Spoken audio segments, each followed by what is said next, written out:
All right. So um, for our users, I'd say that package logos and logos for communities of practice are more than just generic branding, right? To me, they're more of way to support and share and promote open source projects. And people really put a lot of thought into them. And by convention, these logos tend to be hexagonal in shape, which means that we can tessellate them and arrange them into nice patterns, like many of us do on our computers or water bottles or clothing and pretty much all our belongings. So um, here's an example of such grid arrangements. This one's from USAR 2018. There's another example just outside by the coffee break from this year. And the other photo, that's an example of physical stickers arranged also into a hexagonal tile, and in this case, organized by color.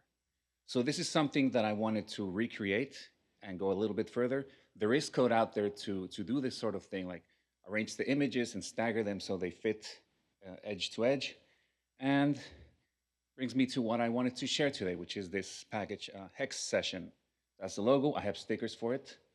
Come find me for that. And basically, the package works through a Quarto template, CSS code, of course, and some JavaScript. And ultimately, we can produce hex tiles for either the packages we loaded or just any arbitrary sets of packages as long as they're installed. Otherwise, we can just work with local images. And because the output is interactive rather than a static image, we can have links. We can have each image linked somewhere, usually package websites. So let me show you a little screen recording of one of these outputs. This is interactive HTML. It resizes quite nicely. There's a subtle hover effect, and the image is linked to the package website. When we work with installed packages, the logos and the URLs get pulled from our local installations. And if a package doesn't have a logo bundled with it, one will be created for it, just a generic looking one. Now we can embed this output into documents and websites, blogs, whatever. This is self-contained, as I was mentioning. Here's an example with local images.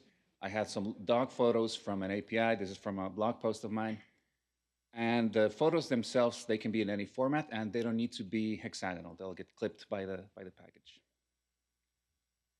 So I myself use this package for displaying logos for a related set of R packages, in this case for working with LLMs.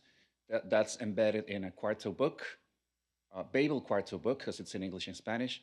And also here we see Alexander actually contributed the code to actually enable this to run in a Quarto context so that the personal collection of packages could be displayed in a Quarto website that's in Danish. So let me show you a few more features. So we can have light and dark mode just in terms of the background for the tiles. There's a rudimentary way to arrange these images in color space. You can see it goes from dark to light, more or less. And if we don't want the interactive format, we can either do a screenshot or there's a function to capture a snapshot for that. And so I encourage all of you to try it out. Please start the repo for my self-esteem.